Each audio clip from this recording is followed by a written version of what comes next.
எழுத்து நிகழ்ச்சிக்கு வரவேற்கின்றோம். எந்த பக்கமும் வாக்களிக்காமல் இந்தியா நடுநிலை வகிக்க ஐநா மனித உரிமை கவுன்சிலில் இலங்கைக்கு எதிரான அமெரிக்கா கொண்டு வந்த தீர்மானமானது நிறைவேறி இருக்கிறது.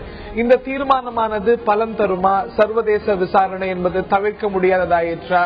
இது என்ன பயனை என்ன பலனை தமிழர்களுக்கு இலங்கை தமிழர்களுக்கு தரும் என்ற கேள்வி ஒரு பக்கம் எழுந்திருக்க, இந்த புறக்கணிப்பு, அதாவது வாக்கெடுப்பில் புறக்கணிப்பு முடிவை இந்தியா எடுத்தது ஏன் என்ற கேள்வி எழுந்திருக்கிறது. பெரிய அளவுக்கு இந்த முறை தமிழக அரசியல் கட்சிகள் இந்த விஷயத்தை கையில் எடுக்கவில்லையா என்ற கேள்வியும் எழுந்திருக்கிறது. இவற்றையெல்லாம் இந்த நிகழ்ச்சியில் விரிவாக நாம் அலச இருக்கின்றோம், விவாதிக்க இருக்கின்றோம். முதலில் இது பற்றிய ஒரு தொகுப்பினை காண்போம்.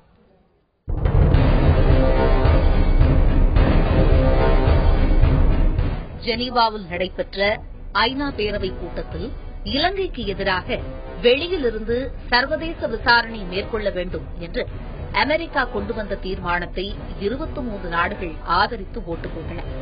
12 நாடுகள் எதிர்த்து வாக்களித்துள்ளன. இந்தியா உள்ளிட்ட 12 நாடுகள் இலங்கைக்கு எதிராகவும் நிலை எடுக்காமல் வெளிப்படையான ஆதரவையும் கொடுக்காமல் வெளிநடப்பு செய்துள்ளன. ஆகவே இலங்கை அரசு தங்களுக்கு ஒத்துழைத்த 24 நாடுகளுக்கு நன்றி தெரிவித்துள்ளது. மத்திய அரசின் இந்த நிலைப்பாட்டை பாஜகவின் தலைவர்களில் ஒருவரான சுப்பிரமணிய சுவாமி பெரிதும் வரவேற்றுள்ளார். ஆனால் தமிழக பாஜக தலைவர் பொன் ராதாகிருஷ்ணன் கண்டித்துள்ளார். இதேபோல் காங்கிரசிலும் அகில இந்திய தலைமைக்கு மாறான கருத்தை ப. சிதம்பரம் வெளிப்படுத்தியுள்ளார். திமுக தலைவர் கருணாநிதியும் மத்திய அரசை கண்டித்துள்ளார். பொதுவாக இலங்கை பிரச்சினையில் தேசிய தலைவர்கள் ஒரே நிலைப்பாடும் மாநில தலைவர்கள் வேறு நிலைப்பாடும் கொண்டுள்ளார்கள் என புரிந்து கொள்ளலாம். தமிழக மக்களிடம் உணர்ச்சியையும் கிளர்ச்சியையும் ஏற்படுத்தும் அரசியலை மேற்கொள்ள விழையும் தலைவர்கள் இலங்கை பிரச்சினையை கையாளும் விதமும் இந்திய தேச நலன், சர்வதேச கண்ணோட்டம் கொண்டவர்கள் இலங்கை பிரச்சினையை கையாளுவதும் முற்றிலும் வேறுபடுகிறது. ஆனால் கடந்த இருமுறை இலங்கைக்கு எதிராக ஐநாவில் தீர்மானம் கொண்டுவரப்பட்ட போது தமிழகத்தில் மத்திய அரசை நிர்பந்திக்கும் போராட்டங்கள் பரவலாக நடந்தன. ஆனால் இந்த முறை அவ்வாறில்லை. இலங்கை பிரச்சினையை மாநில கட்சிகள் அரசியல் சுயலாபத்திற்கே பயன்படுத்துகின்றன. அதனால்தான் தற்போது தேர்தலுக்கான ஓட்டு வேட்டையால் இலங்கை பிரச்சினையை தமிழக கட்சிகள் அவ்வளவாக பொருட்படுத்தவில்லை என்பது காங்கிரசாரின் வாதமாக உள்ளது. இலங்கை தமிழர் பிரச்சினையில் காங்கிரஸ் அரசின் துரோகம் ஏற்கனவே நன்றாக அம்பலப்படுத்தியாகிவிட்டது. இதில் என்ன புதிதாக பேசவோ போராடவோ இருக்கிறது என்பது ஈழ ஆதரவாளர்களின் வாதமாகி உள்ளது. இதுபோன்ற பல கேள்விகள் எழுந்திருக்க இவற்றையே இன்றைய ஆயுத எழுத்து நிகழ்ச்சியில் நாம் விவாதிக்க இருக்கின்றோம். இந்த நிகழ்ச்சியில் நம்மிடையே பங்கேற்கிறார்கள் காங்கிரஸ் மூத்த பிரமுகர் திரு கோபண்ணா, நிகழ்ச்சிக்கு வரவேற்கின்றோம். சேவ் தமிழ்ஸ் அமைப்பை சேர்ந்த தனது ஒருங்கிணைப்பாளர் திரு செந்தில், நிகழ்ச்சிக்கு வரவேற்கின்றோம். மூத்த பத்திரிகையாளர் திரு முராரி அவர்களை வரவேற்கின்றோம். அதேபோல திமுக வழக்கறிஞர் திரு KS ராதாகிருஷ்ணன் அவர்களையும் வரவேற்கின்றோம். நான் திரு கோபண்ணா அவர்கள்ட்ட கேட்கணும், ஏன் இந்த முறை இந்தியா இந்த தீர்மானத்தை ஆதரிக்கல, மாறாக அப்ஸ்டெயின் செய்தது என்று. ஆனால் அதற்கு முன்பாக திரு KS ராதாகிருஷ்ணன் அவர்கள்ட்ட தான் கேட்க இருக்கின்றேன். இந்த முறை வைக்கப்படக்கூடிய விமர்சனம் என்னவென்றால், சென்ற முறைகளில் இருந்தது போலல்லாமல் இந்த முறை பெரிய அளவுக்கு தமிழகத்தை சேர்ந்த அரசியல் கட்சிகள், உங்களுடைய கட்சியை மட்டும் குறிப்பிடல, தமிழகத்தை சேர்ந்த அரசியல் கட்சிகள் சென்ற முறை போல் இல்லாம இந்த முறை இந்த தீர்மானத்தை பெரிய அளவுக்கு பொருட்படுத்தலைங்கிற ஒரு குற்றச்சாட்டு இருக்கிறது. இங்க அறிக்கையெல்லாம் விட்டுதான் நீங்க குறிப்பிடுவீங்க. டெசோவும் திராவிட முன்னேற்ற கழகத்தோட நான் பேசுறேன், மீதியை பற்றி நான் பேசுறதுக்கு எனக்கு தெரியாது. டெசோவில் 2 மாசம் முன்னாடி ஒரு தீர்மானம் போட்டோம். தீர்மானமும் இன்னும் கூட நீங்க சொல்லலாம், தீர்மானங்கிறது ஒரு வலியுறுத்தும், எங்களுடைய ஸ்டாண்டர்ட் சொல்றோம். டெசோவில் என்ன அமெரிக்க தீர்மானம் வருது, அந்த தீர்மானம் சரியா இருக்காது, இந்தியாவே ஒரு தீர்மானம் தனியா முன்னெடுத்து சென்று சர்வதேச சுதந்திரமான நம்பகமான ஒரு விசாரணைக்கு ஒரு தீர்மானத்தை கொடுக்கணும் நாங்க வலியுறுத்தோம். இன்னைக்கு இல்ல, 2 மாசம் முன்னாடி டெசோவில் தொடர்ந்து எங்களுடைய தலைவரை அறிக்கை விட்டுருந்தாரு. நேற்றைக்கு திங்கட்கிழமை இந்த மாதிரி இந்திய அரசாங்கம் இருக்க டெஸ்க்ல, அங்க UNHRCல ஜெனீவால இருக்க டெஸ்க்ல இருக்க திலீப் சின்ஹாவும் அவர் உதவியாளர் 2 பேருமே இன்றைக்கு இலங்கைக்கு ஆதரவாக செயல்படுறாங்கன்னு செய்திகள் வந்திருக்குது. இது வேதனை தருகின்றது. ஏற்கனவே 2 தடவை தீர்மானம் வந்து அந்த தீர்மானத்தை ஒன்னும் பண்ணாங்க மத்திய சர்க்காரு. இதை கண்டிக்கிறேன்.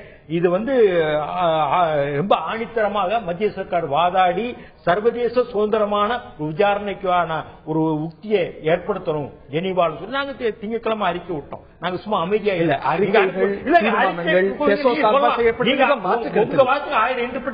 எங்களை பொறுத்தவரை அறிக்கை செய்ய முடியும். இந்த அளவா வேற யாராவது செஞ்சாங்களா கேட்கிறேன். என்ன இல்ல நீ கேட்கலாம் 1000 கேள்வி கேட்கிற இடத்துல இருக்கீங்க, பதில் சொல்ற இடத்துல இருக்கோம். இந்த மாதிரி மத்த கட்சிகள் யாராவது அறிக்கையாவது விட்டாங்களா கேட்கிறேன். சென்ற ஆண்டு இதே சென்ற ஆண்டு மார்ச் பெரிய போராட்டங்கள் ஸ்ரீலங்கா என்ன செய்யணும் சொல்றீங்க? அது போன்ற நடவடிக்கைகள் இந்த முறை பெரிய அளவு எங்களை பொறுத்த வலியுறுத்தி இருக்கோம். தேர்தல் பணிகள் இருந்தது, தேர்தல் போறோம். திமுக மேல எப்ப குற்றச்சாட்டுறதே ஒரு மீடியாக்களுக்கு ஒரு பழக்கம் இருக்கு. நான் சொல்றேன், வெளிப்படையா சொல்றேன், உங்க நண்பர் தான் என்னுடைய மீடியாக்கள். 2வது நாங்க இலங்கை பிரச்சனை யாரும் இழக்கல. ராஜீவ் படுகொலையில நாங்க வெளியே வராம இருந்தோம். எங்க கொடிக்கம்பங்கள் சாய்க்கப்பட்டன, எங்க 5 பேர் சாகடிக்கப்பட்டாங்க. அது பிறகு 2 தொழில் அவ்வளவு சந்திச்சுட்டு வந்திருக்கோம். நீங்க அதை போல பண்ணணும். கடந்த கால வரலாற்றை விமர்சனம் மட்டும் வச்சிட முடியாது. Please cool down.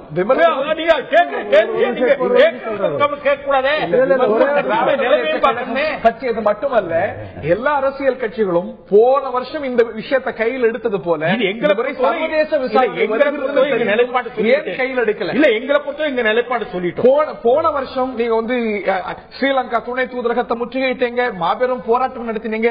அப்படிப்பட்ட போராட்டம் எல்லாம் ஏன் இந்த இல்ல? நீங்க ஒண்ணு சேருங்க. நாங்க எங்களால் முடிஞ்ச சின்ன கட்சி திராவிட முன்னேற்ற கழகம், எங்களால முடிஞ்சதை நாங்க பண்ணிட்டோம். நாங்க பெரிய மேலை வானத்தில் குவிக்கிற கட்சி கிடையாது. பெரிய ஜாம்பவான்கள் இருக்காங்க, பயில்வான்கள், பெரிய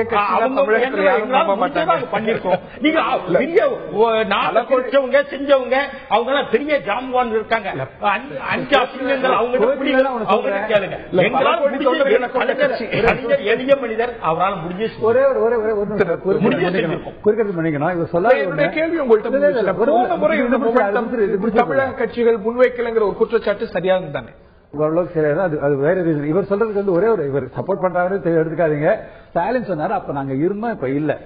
எந்த அளவு அழுத்தம் கொடுத்தா காக்காவுக்கு பணம் இழந்த மாதிரியா என்னன்னு தெரியாது. இப்ப நாங்க இல்ல, அதனாலதான் அவங்க ஓட்டு போடல, அப்சைன் பண்ணாங்கிற மாதிரி அவங்க சொல்லிக்கிறாங்க. முன்னாடி அழுத்தம் கொடுத்தனால தான் ஓட்டு போட்டேன். ஓரளவுக்கு அதுல உண்மை இருக்கு, அது வேற சமாச்சாரம். அவங்களுடைய வாதத்தை நான் சொல்றேன். நான் ஏற்கனவே டிபேட் வந்து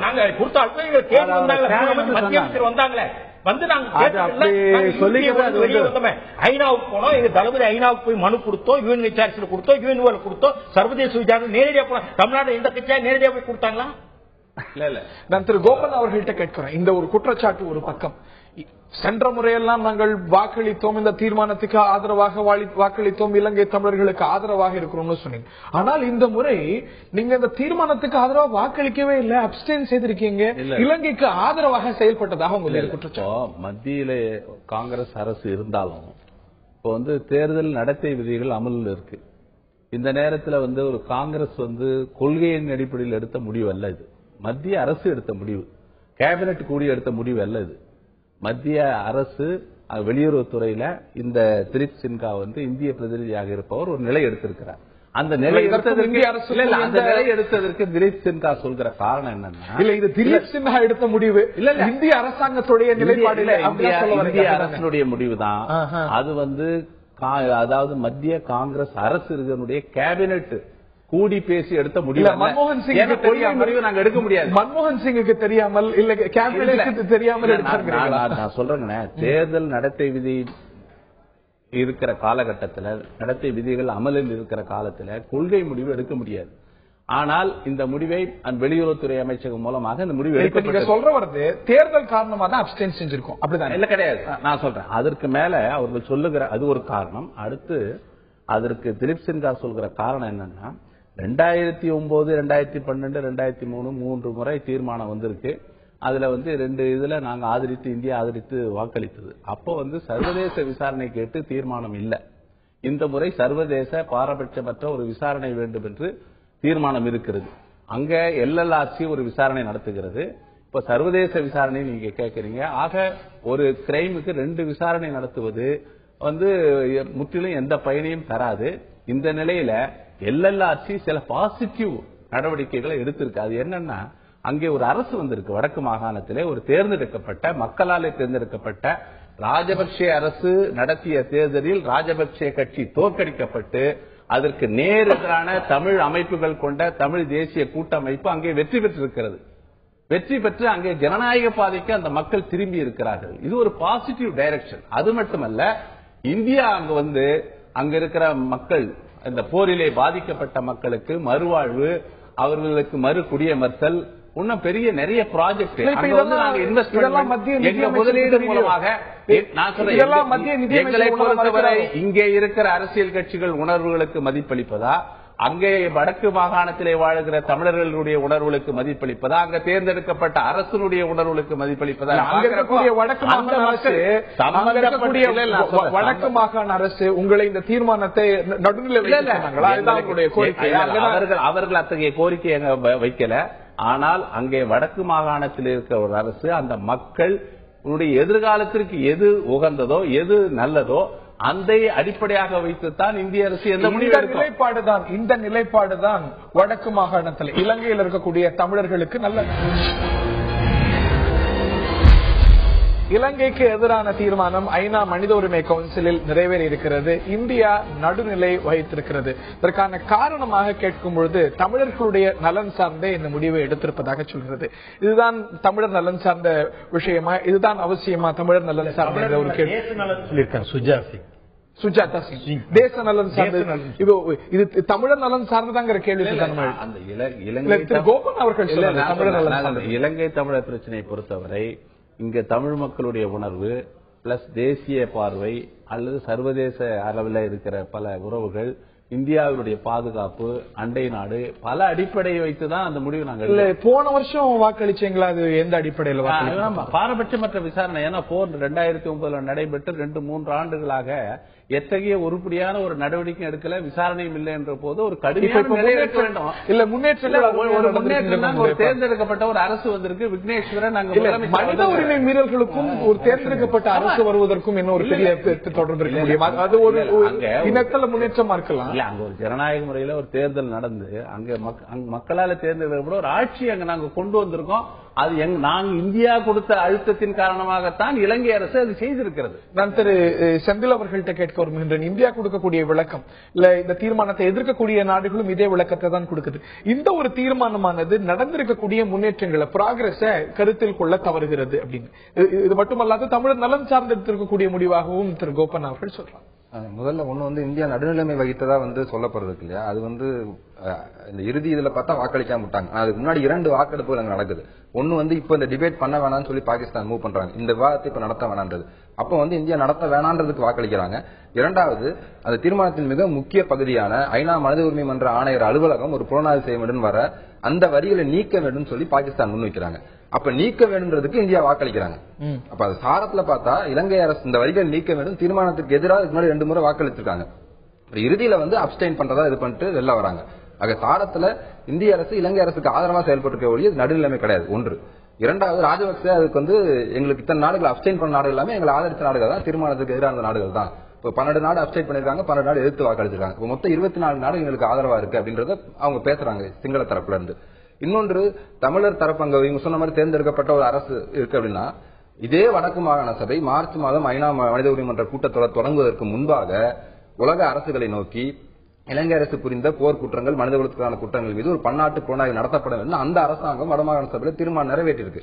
நேற்று சம்பந்தன் இந்திய அரசு இதை அப்ஸ்டைன் பண்ணது எங்களுக்கு மிகுந்த வருத்தம் அளிக்குது, இந்தியா இந்த தீர்மானத்தை ஆதரிச்சுன்னு சொல்லி அவங்க வேண்டுகோள் விடுத்திருக்காங்க.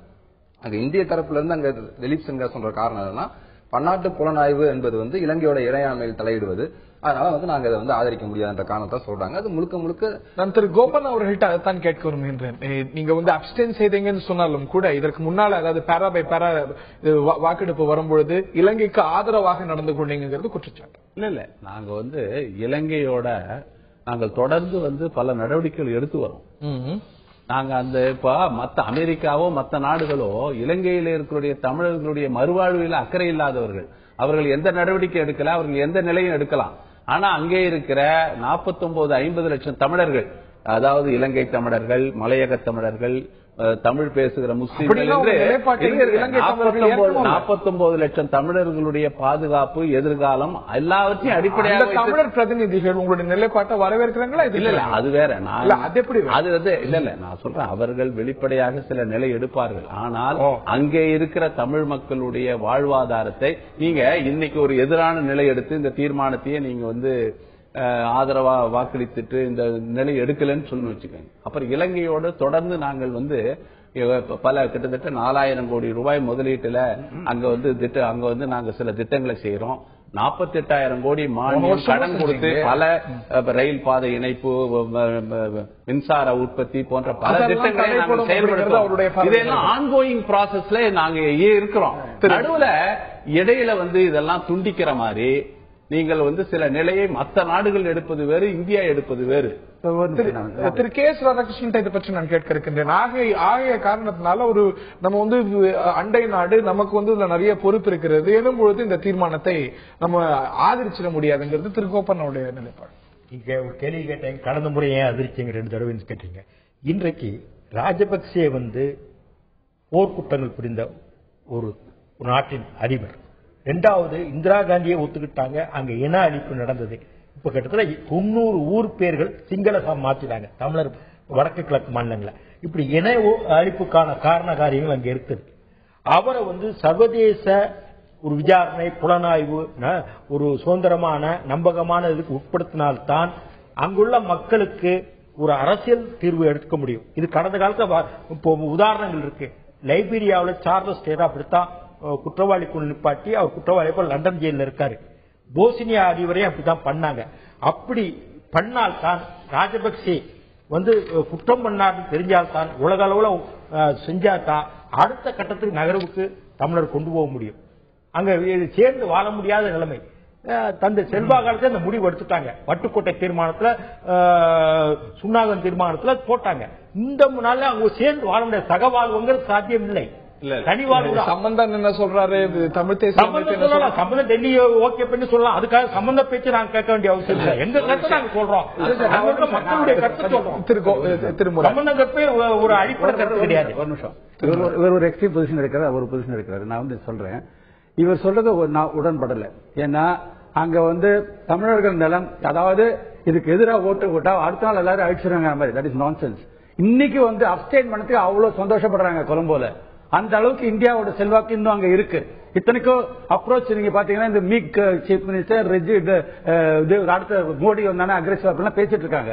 இருந்தா கூட இங்க ரெஜிம் சேஞ்சிங்கிறது கிடையாது. இந்தியா நாடு அது அவங்களுக்கு அந்த அளவுக்கு அங்க பயம் அவங்களுக்கு இருக்கு, மதிப்பு இருக்கு. நம்ம அசெப்ட் பண்ணல, இவரோட ஸ்டைல் அந்த மாதிரி பண்ணல. அதனால நாங்க உதவி கொடுக்கிறோம், அதனால நாளைக்கு அவரை பண்ணிருக்க கூடாது. போனதுக்கு பண்ணிருக்காங்க இல்லையா. ரீசன், ரியல் ரீசன் சொல்ல தெரியல அவருக்கு.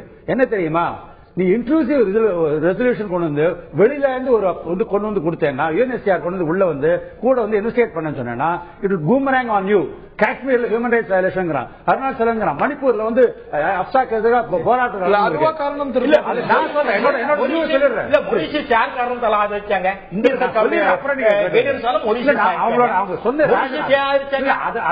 அதுதான் இவங்க சொல்ற காரணம் தவிர மற்றபடி ஹியூமன் ரைட்ஸ் வயலேஷன் பாத்தீங்கன்னா எவ்வளவு இடத்துல நடக்கிறது. மைட்டி சைட்டுக்கு தான் ஃபாரின் பாலிசியில சர்வதேச விசாரணைங்கிற அம்சம் தான். அதுக்குனாலதான் முடிச்சிருக்கேன்.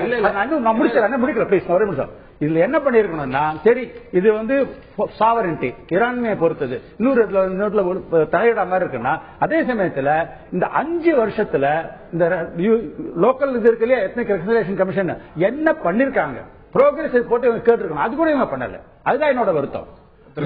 டிமிலிட்டரைஸ் பண்ணுங்கிறாங்க, அங்க வித்ட்ரா பண்ணணும் சொல்லிருக்காங்க. டிசப்பியரன்சஸ் இருக்கு, சோ மெனி அதர் இஷ்யூஸ். அது ஒண்ணுமே பண்ணல, எல்லாமே டெவல்யூஷன். இன்டர்நேஷனல் என்கொயரிங்கிற கிளாஸ் தான் இந்த. அதாவது 2012-13 தீர்மானத்தை விட ஒரு என்ன பண்ணிருக்காங்க, சர்வதேச பாரபட்சமற்ற விசாரணை என்ற தீர்மானம். ஆதரிக்கிறதுல இந்தியாவுக்கு என்ன பிரச்சனை? அது அவர் சொல்லக்கூடிய காரணம் அந்த இன்வெஸ்டிகேஷனை நீங்க ஆதரித்தால் இன்றைக்கு நாங்கள் அங்க இலங்கையில பல நடவடிக்கைகளை நாங்கள் எடுத்து வரோம். அந்த தமிழ் மக்களுக்கு உரிமைகளை பெற்று தரணும், 13வது திருத்தத்தை நிறைவேற்றணும். இதையெல்லாம் ஒரு நீங்க நினைக்கிறீங்க இல்ல நடைமுறையில சாத்தியமே கிடையாது. 13 நாளைக்கு காஷ்மீர்ல ஒரு பன்னாட்டு விசாரணை சர்வதேச விசாரணை வேணும்னு சொல்லுவீங்க. நாங்கள் இன்னொரு நாட்டு விஷயத்துல இருக்க இலங்கை மீது குற்றச்சாட்டு இருக்கு, காஷ்மீர் மீது அப்படி ஒரு குற்றச்சாட்டு இருக்காது. மனித உரிமை மீறல் நடந்திருக்கா? காஷ்மீர்ல மனித உரிமை மீறல் நடந்திருக்கா? என்ன சொல்றீங்க? இல்லையா இல்ல 10 வருஷமா கோரிக்கை இருக்கு. 10 வருஷமா ஃபாஸ்ட் இருக்கு. அந்த ஸ்பெஷல் பவர்ஸ் ஆக்ட் ரேப் மணிப்பூர்ல பண்ணிட்டு இருக்காங்க.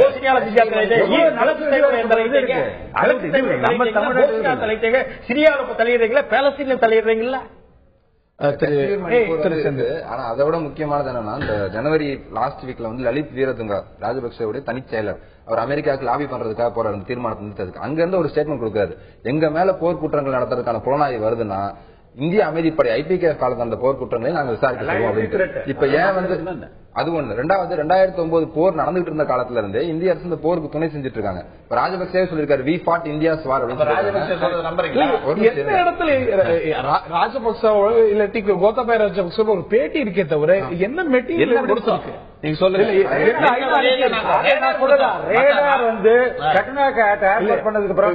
ஹியூமன் ரைட்ஸ் வயலேஷன்ல இந்தியாவுடைய பங்கு இருக்குன்னு எந்த அறிக்கை? ஒன்னு வார்ல towards the end human rights violation சொல்றாங்க. அது வேற. இந்தியா ப்ராசிக்யூஷன் ஆஃப் தி வார்ல இந்தியா ஹெல்ப் பண்றதுக்கு இவரே சஜிஸ்டம் பே யாருங்க? சஜிஸ்டம் பே யார் சொல்லிருக்காரு? ரேடா சைனா கொடுக்கறாங்க போல இந்தியா ஐநா பிரதிநிதி யாரு? ஐநா பிரதிநிதி தான பாக்கணும். விஜய் நம்பி யாரு? நான் சொல்றேன் ஐநா பிரதிநிதி நவநீதன் பிள்ளைய சவுத் ஆப்பிரிக்கா பிரதிநிதியா பாக்கணுமா? அங்கே உட்கார்ந்தாரு. நவநீதன் பிள்ளைய சவுத் ஆப்பிரிக்கா பிரதிநிதியா பாக்கணுமா? பிரைம் மினிஸ்டர் மன்மோகன் சிங் இருக்காரு. ASB help military assistant to Sri Lanka. இதே கலைஞருடைய முதலமைச்சராக கலைஞர் இருந்தபோது கோபாலபுரத்தில் வந்த அன்றைய நம்ம நிதியமைச்சராக இருந்த பிரணாப் முகர்ஜி அவர்கள் அங்க பத்திரிகையாளர்களை பார்த்து சொல்றாரு, இலங்கைக்கு நாங்க எந்த வகையிலும் எந்த ராணுவ உதவியும் செய்யல, ராணுவ தளவாடங்கள் கொடுக்கல, ரேடார் கருவி கொடுக்கப்பட்டது இரு நாட்டு பாதுகாப்பு. அது லெத்தல் வெப்பன் கிடையாது. தயவுசெய்து லெத்தல் வெப்பன் கிடையாது. நாங்க என்ன ஏதாவது விமானங்கள் கொடுத்தோமா, டேங்க் கொடுத்தோமா? அது எப்படி இதை நாடாளுமன்றத்தில் மாநிலங்களவையில பிரணாப் முகர்ஜி சொல்லி இருக்கிறார். அந்த தகவல் தவறானது. நீங்கள் ராணுவ உதவி செய்தீர்கள் என்று சொன்னால் அதற்கு ஆதாரம் இருந்தால் அவர் மீது உரிமை பிரச்சனை கொண்டு வர வேண்டியதானே? அது கொண்டு வரல. நான் சொல்லல. நாடாளுமன்றத்திலே ராஜபக்சே இந்த போருக்குள்ள மக்கள் 3 லட்சம் பேர் அப்ப இருந்தாங்க போர் பகுதியில் சிக்கி. அப்ப ராஜபக்சே கவுண்ட குறைச்சு சொன்னார், 70,000 பேர் தான் இருந்தாங்கன்னு சொன்னார். இந்த கவுண்ட இந்திய நாடாளுமன்றத்துக்குள்ள பிரணாப் முகர்ஜி சொல்லியிருக்காரு. இது this itself with the complicity with the crimes by Rajapaksa. அந்த கவுண்ட குறை சொன்னது இருக்கு இல்லையா, அப்படியே எக்ஸாக்ட்டா பதிவாயிருக்கு. தமிழர்கள் 2 லட்சம் 3 லட்சம் பேர் கொல்லப்பட்டார்னு சொல்றீங்க. இல்ல இதெல்லாம் எந்த அடிப்படையில் சொல்றீங்க? சிதம்பரம் சொல்லிருக்காங்க அதிகமாக கொல்றீங்க. ராஜபக்சே கொண்டதை விட நீங்க தான் அதிகமா கொல்றீங்க. மயிலாப்பூர்ல சிதம்பரம் 65,000 பேர் தமிழர்கள் படுகொலை செய்யப்பட்டிருக்காங்க. 40,000 பேர் ஐநா சொல்லுங்க. நீங்க 2 லட்சம் பேர் இருக்கீங்க. 2 லட்சம் பேர் கொல்றீங்க. அவங்கள கொல்ல சிதம்பரம் 65,000 பேர் கொல்லப்பட்டிருக்காங்க. அவர் சொல்றது எப்படி எடுத்துக்க முடியும்? அரசியல் பேசுறாரு.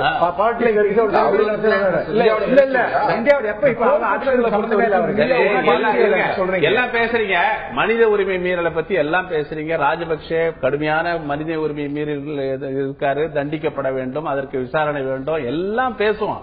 அதே நேரத்தில் ஐநா சபையினுடைய வல்லுநர் குழு ராஜபக்சே இலங்கை அரசை குற்றம் சாட்டியது போல குற்றச்சாட்டு கூறியது போல விடுதலை புலிகளை பற்றியும் அந்த அமைப்பை பற்றியும் சொல்லியிருக்காங்க. அதை பத்தி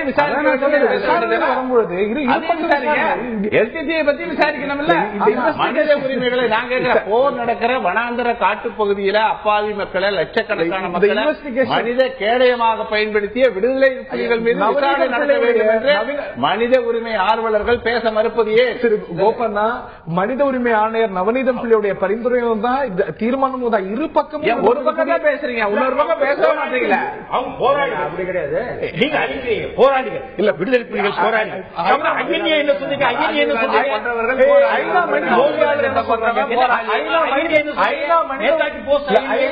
ஐநா மனித உரிமையாளர் என்ன சொல்றாங்க எல்டிடி பற்றி? ஐநா மனித உரிமையாளர் சொல்றாங்க. அது எப்படி நம்ம இன்னொரு பக்கத்தை வந்து ஷீல் பண்ண முடியும்? சொல்லலாம், பட் விசாரணை அவங்க போராடினாங்க. ஐநா மனித உரிமையாளர் எடுக்க முடியும். நீங்க வந்து எடுக்க முடியாது. யூஎன்எஸ்சிஆர் என்ன சொல்லிருக்காங்க? 2 சைடு தான் சொல்லிருக்காங்க. 2002 to 2009 நடந்து சொல்றாங்க. Very significant. 2002 என்ன நடந்தது? போர் நிறுத்த ஒப்பந்தம் வந்தது. அதுக்கப்புறம் வயலேஷன் நடந்திருக்கு. அப்புறம் 2006 எனக்கு தெரியும் எவ்வளவு பாம்பு பிளாஸ்ட் கொலம்போல நடந்திருக்கு, எவ்வளவு ட்ரிங்கமல் நடந்தது, எவ்வளவு சின்னரி செத்து போயிருக்காங்க. அவங்களுக்கு காம்பன்சேஷன் வேண்டாமா? ஆர்மி ஃபோர்ஸ் செத்து போயிருக்காங்க, காம்பன்சேஷன் எல்லாமே ஒரு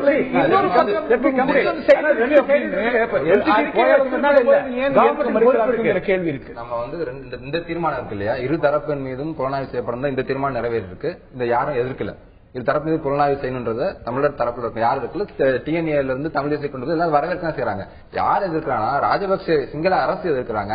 சிங்கள அரசு நிமித்தமா வந்து இந்திய அரசு தான் இந்த தீர்மானத்தை வந்து எதிர்க்கிறாங்க. இரு தரப்பு மீது புலனாய்வு உலகம் முழுக்க இருக்க தமிழர்கள் இந்த தீர்மானத்தை வரவேற்றிருக்காங்க. இன்னைக்கு இரு தரப்பு மீது புலனாய்வு மீது விசாரிக்க வேண்டும். இந்த அறிக்கையுடைய மேண்டேட் அதுதான். இந்த தீர்மானத்துடைய மேண்டேட் இல்ல. நீங்க நான் என்ன சொல்றேன், நீங்க வந்து விசாரிக்கும் போது இரண்டையும் விசாரிங்க. இல்ல விசாரிக்கிறதுக்கு இரு தரப்பு இலங்கை ராணுவ தரப்பு 2 போர்ஸ் செய்திருக்கக்கூடிய மனித உரிமைகளையும் விசாரிக்கிறது தான் அந்த மேண்டேட். ஐநா மனித உரிமை ஆணையாளருடைய அறிக்கையில மிக தெளிவா இருக்கிறது. இரு தரப்புத்தையும் விசாரிக்கிறதுக்கான ஒரு சர்வதேச விசாரணை வேண்டும் என்று சொல்றாங்க. அதே போல இந்த தீர்மானமானதும் கூட ஒரு இன்வெஸ்டிகேஷன் இருதரப்பையும் இன்வெஸ்டிகேட் செய்யறதுக்காகத்தான் அமைக்கப்படுகிறது தான் புரிந்து கொள்ளப்படுகிறது. இலங்கைக்கு எதிராக அமெரிக்க தீர்மானமானது நிறைவேறியிருக்கிறது. இந்தியா நடுநிலை வகித்திருக்கிறது. இது சரியா?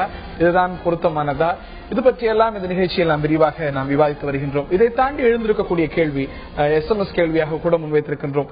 தமிழக அரசியல் கட்சிகள் இந்த விவகாரத்தில் இந்த ஆண்டு எடுத்திருக்கக்கூடிய நிலைப்பாடு போதிய அளவுக்கு அக்கறை செலுத்தியதுன்னு நினைக்கிறீங்களா? போன வருஷம் எல்லாம் பெரிய போராட்டம், மனித சங்கிலி போராட்டம் எல்லா தரப்பிலும் செய்யப்பட்டது. ஆனால் இந்த முறை காணும் அப்படிங்கும்போது எல்லாரும் தேர்தலில் பிஸியா இருக்காங்கன்னு அர்த்தம். கண்டிப்பா நான் என்ன நினைக்கிறேன், இதே எக்ஸாக்டா 5 ஆண்டுகளுக்கு முன்னாடி 2009 வந்து போர் நடந்துட்டு இருந்துச்சு இதே மாதிரி காலகட்டத்தில். அப்ப போரை நிறுத்துன்ற கோரிக்கை மட்டும் தீர்மானங்களா அறிக்கைகளா வச்சுட்டு பெரிய போராட்டங்களா அப்பயும் நடக்கல. எல்லாரும் தேர்தலில் பிஸியா இருந்தாங்க. தேர்தல் முடிஞ்சது, மிகப்பெரிய அழிவோட அந்த போர் முடிஞ்சது. இந்த ஆண்டும் வந்து அது மாதிரி வந்து சில அறிக்கைகள் விடப்பட்டதை ஒழிய ஒரு முக்கியமான நேரத்துல ஒரு வலிமையான ஒரு அழுத்தத்தை மத்திய அரசு கொடுத்து நடத்தல. அதுக்கு நான் என்ன காரணம் நினைக்கிறேன் அப்படின்னா, காங்கிரஸ் எதிர்ப்பு அரசியலான தமிழ்நாட்டில் வந்து இந்த ஈழ ஆதரவு அரசியல் இருக்கு. காங்கிரஸ் எந்த கூட்டணியிலும் இல்லாம தனித்து விடப்பட்டாலையும் ஒருவேளை வந்து ஏதாவது ஒரு கூட்டணியில இருந்தா அந்த கூட்டணி தன்னுடைய வாக்கு நலனை பாதுகாத்துறதுக்காக அதிக அழுத்தங்கள் அதிக போராட்டங்கள் நடத்திருப்பாங்க. இல்ல காங்கிரஸ் இந்த குற்றச்சாட்டு அத்தனை தமிழ் அமைப்புகள் மீதும் வைக்கிறீங்களா? அத்தனை எலக்டோரல் தேர்தல் கட்சிகள் இருக்கு, தேர்தல் அரசியல் இருக்க அத்தனை கட்சிகளும் அந்த குற்றச்சாட்டு வைக்கிறேன். ஈழத்தமிழர்களுக்கு ஆதரவா பேசக்கூடிய அத்தனை கட்சிகளும் இந்த முறை பெரிய அளவுக்கு அந்த குற்றச்சாட்டு அவ்வளவு சாதாரணமா பார்க்க முடியுமா? இப்போ 2 நாட்களுக்கு முன்பாக காங்கிரசுக்கு பொது மன்னிப்பு கொடுப்பேன்னு சொல்லக்கூடிய திமுக தலைவர் கருணாநிதி கூட மதச்சார்பு பற்றி பேசுறாரே தவிர இலங்கை தமிழர் விவகாரத்தை பற்றியோ அதே போல இந்த தீர்மானத்தை பற்றியோ ஏன் குறிப்பிட? திங்கட்கிழமை தான் அறிக்கை எங்க தலைவர் அறிக்கை கொடுத்திருக்காரு. இன்னைக்கு வந்து இல்ல கொஞ்சம் கேளுங்க, அன்னைக்கு காலையில தான் பேசுறதுக்காக தான் அறிக்கை கொடுத்தாரு. நாங்க சாதாரண கட்சிங்க, சின்ன கட்சி, திராவிட முன்னேற்றக்கலாம் பெரிய வலுவான இயக்கம் கிடையாது. எங்களால் வலுவான இயக்கம், பெரிய பெரிய ஜாம்வான்கள் இருக்காங்க, ஈழத்தை வாங்கி கொடுக்க ஜாம்வான்கள், அவங்க கேளுங்க. நாங்க எங்களால முடியுமா? சாதாரண ஆட்கள் எங்களால நாங்க எங்க சக்திக்கு முடிஞ்சவளவு பண்ணிருக்கோம். டெசோ அமைச்சோம். நீங்க ஒண்ணு கேட்கணும். நான் சொல்லி கொஞ்சம் டெசோ 2012 மறுபடியும் அமைச்சோம். எங்க டெசோ மாநாட்டுக்கு போகக்கூடாதுன்னு ராஜபக்சே, இங்க இருக்க தலைவர்கள் இருக்காங்க இல்லையா, ஈழாதவர நீ வரக்கூடாதுன்னு அறிக்கை. அப்புறம் ராஜபக்சேக்கு இவங்களுக்கு என்ன வித்தியாசம் இருக்குது? நாங்க நடத்த ராஜபக்சே இது விடுதலை புலி மாநாடுன்னு அறிக்கை விட்டாரு.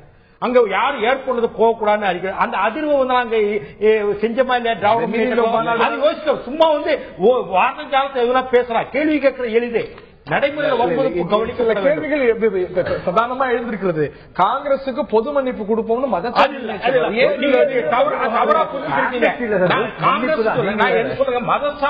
அந்த இது வரணும். வர்றது காங்கிரஸ் வந்து கீழ்பட்டது வரை அடிபாதாளத்து வரைக்கும் போயிட்டு முழுமையா அந்த பேச்சை கேட்கணும்.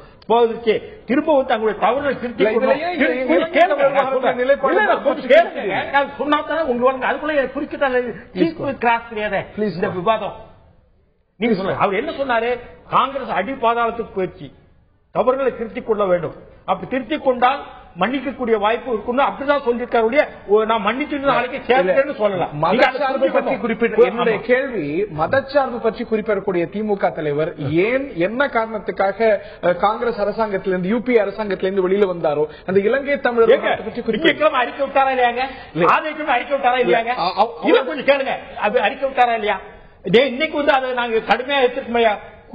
புலி குதிரை கீழே தள்ளி புலியும் வைத்துட்டு சொல்லியிருக்க முடியா? ஒரு தாய் தண்ணி சிசுவே போடுறதுன்னு சொல்லியிருக்க முடியாது. இதை விட என்ன உதாரணம் சொல்ல முடியும்? ஒரு விஷயம் நான் சொல்றேன். அதாவது இந்த இலங்கை தமிழர் பிரச்சனை பொறுத்தவரை தமிழ்நாட்டில் அரசியல் கட்சிகள் அரசியல் ஆதாயம் தேடுவதற்காக காம்படிட்டிவ் பாலிடிக்ஸ், போட்டி அரசியல் நடத்தி, அதாவது அதுல என்ன ஆச்சுன்னா காங்கிரஸ் டார்கெட் பண்ணாங்க. காங்கிரஸ் குறி வச்சு தாக்கப்பட்டது. அதுக்கு என்ன காரணம்னா காங்கிரஸ் திமுக கூட்டணியை எப்படியாவது முறிக்க வேண்டும், அதன் மூலமாக வந்து திமுகவை பலகீனப்படுத்த வேண்டும், காங்கிரஸை தனிமைப்படுத்த வேண்டும். அந்த அடிப்படையில் தான் ஜெயலலிதா வந்து ஏற்கனவே விடுதலை புலி எதிர்ப்பு கொள்கையை கைவிட்டுவிட்டு விடுதலை புலிகளை ஆதரிக்கிறது, தமிழீழத்தை ஆதரிக்கிறது என்ற டோட்டல் 100% 300% ஷிப்ட் அவருடைய நிலையில மாற்றம் வந்தது. ஆக எல்லா அரசியல் கட்சிகளும் காங்கிரஸ் வந்து பலகீனப்படுத்தி திமுகவை பிரித்து இந்த தேர்தலில், நாடாளுமன்ற தேர்தலில் வந்து வெற்றி பெறுவதற்காக அரசியல் ஆதாயம் தேடுவதற்காகத்தான் இலங்கை தமிழர் பிரச்சனையை அவர்கள் பயன்படுத்தினார்களே தவிர இலங்கை தமிழர் நலனுக்காக தமிழ்நாட்டிலே இருக்கிற அரசியல் கட்சிகளை விட காங்கிரஸ் கட்சி மத்தியிலே ஆட்சியிலே பங்கேற்ற காலத்திலே செய்த உதவிகளைப் போல, அவர்களுக்கு நாங்கள் பெற்றுத்தந்த உரிமைகளைப் போல எந்த அரசியல் கட்சியும் பெற்றுத்தரவில்லை என்று அது எந்த மேடையிலையும் சொல்வதற்கு காங்கிரஸ் கட்சி தயாராக இருக்கிறது. அதுதான் உண்மை. 13வது அரசியல் திருத்தம் தான் இன்னைக்கு வந்து அவர்களுக்கு இருக்கிற உரிமைகளை காக்கின்ற ஒரே ஆவணம். அந்த ஆவணத்தை பெற்றுத்தந்தவர் ராஜீவ் காந்தி. அந்த ஆவணத்தை பெற்றுத்தந்ததற்காக நன்றி கட்ட அந்த இலங்கை சில அமைப்புகள் வந்து அவரை விடுதலை புலிகள் அவரை படுகொலை செய்தார்கள். அந்த படுகொலை செய்த காரணத்தினாலே அதற்கு பின்னாலே அவர் உயிர் மாய்க்கப்பட்ட பிறகு அந்த உரிமையை திரு முராரி அவர்கள்ட்ட கேட்க விரும்புகின்றேன். இந்தியா இந்த ஒரு தீர்மானத்தை ஆதரிக்காததுக்கு சொல்லக்கூடிய காரணம் இது இன்க்ளூசிவ்னு சொல்லுது. இதை தாண்டி இது இறையாண்மையில தலையிடக்கூடிய விஷயமா பாக்க. அது மட்டுமல்லாது இலங்கை சொல்லும் பொழுது இல்ல இலங்கை ஆதரிக்கக்கூடிய பாகிஸ்தான் சொல்லும் போது இது ஹியூமன் ரைட்ஸ் பத்தினதல்ல, பாலிடிக்ஸ் பத்தியது அப்படின்னு சொல்றது. இல்ல அரசியலும் இருக்கிறதா இந்த தீர்மானத்தை மையப்படுத்தி? ஜியோ பாலிட்டிக்கல் இதுன்னு சொல்லணும். இது பாத்தீங்கன்னா யூஎஸ் ரெசல்யூஷன் பாத்தீங்கன்னா அவனோட இன்ட்ரெஸ்ட் என்னன்னா சைனா ஸ்பியர் ஆஃப் இன்ஃப்ளூயன்ஸ் சொல்லுவாங்க. இங்க வந்துட்டு இருக்காங்க. சைனாவும் அதை சப்போர்ட் பண்ணி தான் ஸ்ரீலங்கா சப்போர்ட் பண்ணி அப்போஸ் பண்ணி ஓட் போட்டிருக்காங்க. சோ அந்த ரெசல்யூஷனே வந்து ஹியூமன் ரைட்ஸ் வயலேஷன் நீங்க பாத்தீங்கன்னா இருக்கு, நடந்தது. அதை விட கிரேட்டர் வயலேஷன்ஸ் ஆப்கானிஸ்தான் வார்ல இருந்து ஈராக் வார்ல இருந்து இவங்க சொல்றாங்க. ஒரு சதாம் ஹுசேன் படிக்கிறது 1 மில்லியன் பீப்புளை பிடிச்சிருக்கீங்க, நான் ஒரு சதாம் பிரபாகரனை படிக்கிறதுக்கு நான் 40,000 பேர் கொண்டாந்து அவங்க பேசுறாங்க. யாரு? ஸ்ரீலங்கால. அதுல there is some justification in what they say. இது வந்து ஹியூமன் ரைட்ஸ் வயலேஷன்ங்கிறது மைட் இஸ் ரைட், அவ்வளவுதான். யூஎஸ் பண்ணாத அக்கிரமமா அவங்களை யாரும் கேட்கறதுக்கு ஆளு கிடையாது. இங்க வந்து பண்றாங்க எல்லாமே அந்த செல்ஃப் இன்ட்ரெஸ்ட் தான். இந்தியா ஆகட்டும் எந்த இதுவாகட்டும் கடைசியில வந்து ஜியோ பொலிட்டிக்கல் இன்ட்ரெஸ்ட் சொல்லுவாங்க இல்லையா, நம்மளுக்கு என்ன இருக்கு, நமக்கு பாதுகாப்பு இருக்கா, அவங்க வந்து மத்த ஏதோ சைனா வரானா, பாகிஸ்தான் வரானா, இப்ப மத்த இது இந்த ஏரியா நம்ம ஏரியாக்குள்ள வராங்களா, இதைதான் பாக்குறாங்களே தவிர தமிழ்நாடு இருக்கு. அதுக்காக இதே வந்துட்டு தமிழ்நாட்டில் வந்து பேசுறாங்க. அதுக்காக சொல்லிட்டு நம்ம நேஷனல் இதை விட்டுட முடியாது. ஃபார் எக்ஸாம்பிள் LTT வந்து it was dubbed as a terrorist organization after the assassination. You cannot shut the reality. அந்த அவன் வந்து ஏராம் வந்ததுக்கு அப்புறம் நமக்கு நீங்க நியூக்ளியர் வெசல்ஸ் எல்லாம் இருக்கு, இன்ஸ்டலேஷன்ஸ் எல்லாம் இருக்குன்னு சொல்லிட்டு இன்னொரு தரப்பு பற்றி குற்றச்சாட்டு வரும்போது ஏன் இவ்வளவு வெஹமெண்டா மறுக்கிறீங்க? இப்ப நீங்க போவது இந்த ரெசல்யூஷனை சப்போர்ட் பண்றீங்க, ஐநா மனித உரிமை ஆணையாளருடைய ரிப்போர்ட்டை ஆதரிக்கிறீங்க, அப்படித்தாங்க. அதே போல ஐநா மனித உரிமை ஆணையாளர் LTTA ஒரு கொலைகார இயக்கம்னு சொல்லும் போது ஏன் மறுக்கிறீங்க? அது பண்ண அலெஜ்டு வார் கிரைம்ஸ் இதுதான் சொல்லியிருக்காங்க. பன்னாட்டு புலனாய்வுக்கு உத்தரவு ரெசல்யூஷன்ல வந்து பரிந்துரை பண்ணிருக்காங்க, அவ்வளவுதான். சரிங்களா? இப்ப இவர் சொன்ன எதுக்கு நான் தலையாட்டினேன் அப்படின்னா, இலங்கை விடுதலை புலி இயக்கம் வந்து பேன் டெரரிஸ்ட் மூவ்மெண்ட் சொன்னாங்க இல்லையா, 1992 பேன் பண்ணும்போது அந்த பேப்பர்ல வந்து டெரரிஸ்ட் மூவ்மெண்ட் எதுவும் குறிப்பிடப்படல.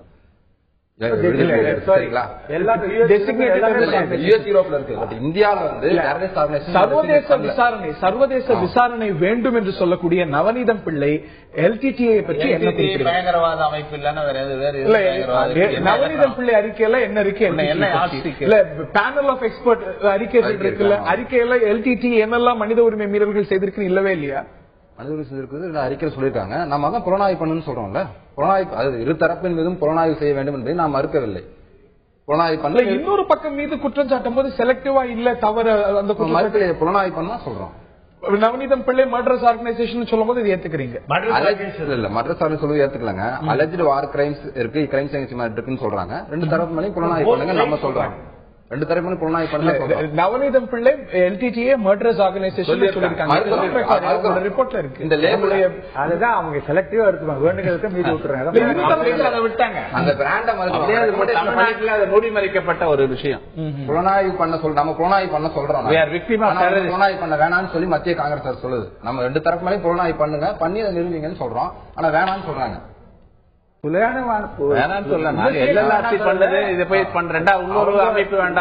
வெளிநாட்டு இது வந்து என்னுடைய கேள்வி, நீங்க வந்து இந்தியன் கவர்மெண்ட் செய்யக்கூடிய நியாயங்கள்லாம் சொல்றீங்க. அந்த நியாயங்கள்லாம் மத்திய நிதியமைச்சர் ப. சிதம்பரத்துக்கு புரியலையா? இல்ல அவர் தன்னுடைய தனிப்பட்ட கருத்தாக சொல்லியிருக்காரு. அவர் என்ன சொல்றாரு, இது கேபினெட் கூடி எடுத்தப்பட்ட முடிவல்ல அப்படின்ற அடிப்படையில் ஒரு கருத்தை சொல்லி நிதியமைச்சர் சிதம்பரத்துக்கு தனிப்பட்ட கருத்து, மத்திய அமைச்சர் GK வாசனுக்கு தனிப்பட்ட கருத்து, ஜெயந்தி நடராஜனுக்கு தனிப்பட்ட கருத்து, ஒவ்வொருவருக்கும் தனிப்பட்ட கருத்து.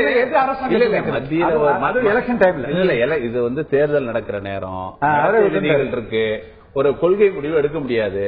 ஒரு அரசு என்கிற முறையில இந்த முடிவு எடுக்கப்பட்டிருக்கு. அதனுடைய வாதங்களை திலீப் சின்ஹா சொல்லி இருக்கிறார். அவ்வளவுதான் நான் புரிஞ்சுக்க விரும்புறேன். முராரி மூலமா இந்த கொள்கை முடிவுக்கும் தேர்தல் நடத்தை விதிகளுக்கும் ஏதாவது சம்பந்தம் இல்லை சார். அவர் சொல்ல I don't agree with him. அதுக்கு என்ன ஃபாரின் பாலிசிக்கு எதுக்கு சம்பந்தம் கிடையாது. எலெக்ஷன் சில ஒருவேளை இந்த தீர்மானத்தை ஆதரித்து இந்தியா வாக்களிக்கும் வயலேஷன் ஆஃப் எலெக்ஷன் கோட் கிடையாது. வயலேஷன் ஆஃப் எலெக்ஷன் ஒன்றும் கிடையாது. அதாவது அந்த முடிவை வந்து கேபினெட் எடுக்கல, முடிவு எடுக்க முடியாது. கேபினெட் முடிவு எடுக்க முடியாது. சல்மான் குர்ஷித் என்ன சொல்றாருன்னா, நாங்க அதுக்காக யோசிச்சுட்டு இருக்கோம்னு சொல்லியிருக்காரு. அவனு அமைச்சர் அப்படி கருத்து சொல்லக்கூடாது இல்லையா? நாங்க இந்த முடிவு எடுக்க நீ நாங்க யோசிக்கிறோம், முடிவு எடுக்கிறாங்க. அதிகாரத்தில் இருக்கிறாரு அமைச்சர். நானுங்க ஏன்னா காங்கிரஸ் கட்சி ஆசச்சா வந்து ஒரு எலெக்ஷன் மேனிபெஸ்டோல வந்து இனப்படுகொலை, பன்னாட்டு அம்சம் இல்ல. பன்னாட்டு விசாரணையை வந்து எங்க தேர்தல் அறிக்கையில நாங்க சொல்லல. ஒரு கிரெடிபிள் நம்பகத்தன்மையான ஒரு விசாரணை வேணும், பாரபட்சமற்ற விசாரணை வேணும், குற்றவாளிகள் தண்டிக்கப்பட வேண்டும் என்பதில் உறுதியாக இருக்கிறோம். மேலும் devolution of power, 13th amendment எல்லாமே தமிழ்நாட்டில் இருக்காப்ல வருவாய், ரெவன்யூ, லேண்ட் அட்மினிஸ்ட்ரேஷன், நில நிர்வாகம் அவங்க கிட்ட கிடையாது, விக்னேஸ்வரன் கிட்ட. போலீஸ், காவல்துறை கிடையாது. இந்த ரெண்டுமே இல்லாம என்ன ஒரு மாகாண கவுன்சில் அங்க அதிகாரத்தோட இருக்கும்?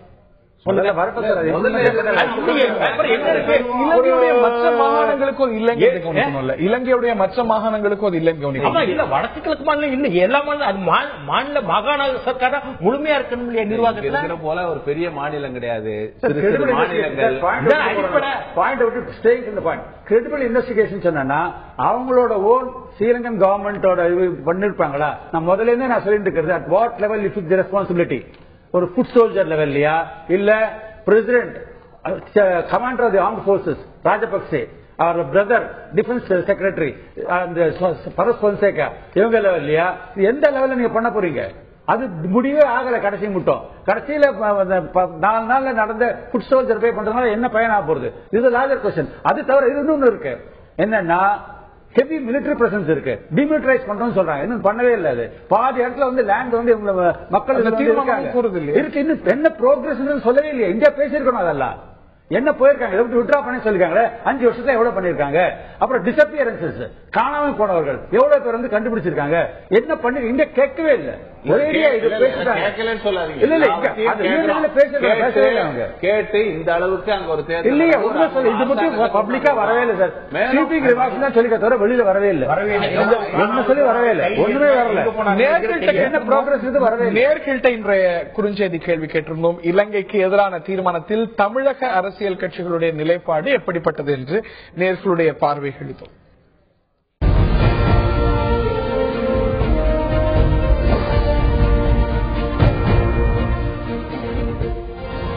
ஆக்கப்பூர்வமானது என்று 11%, இது வாக்கு வங்கிக்காக என்று 49%, காலம் கடந்தது என்ற கோரிக்கைகள் எல்லாம் என்று 40% தங்களுடைய பார்வைகளை பதிவு செய்திருக்கிறார்கள்.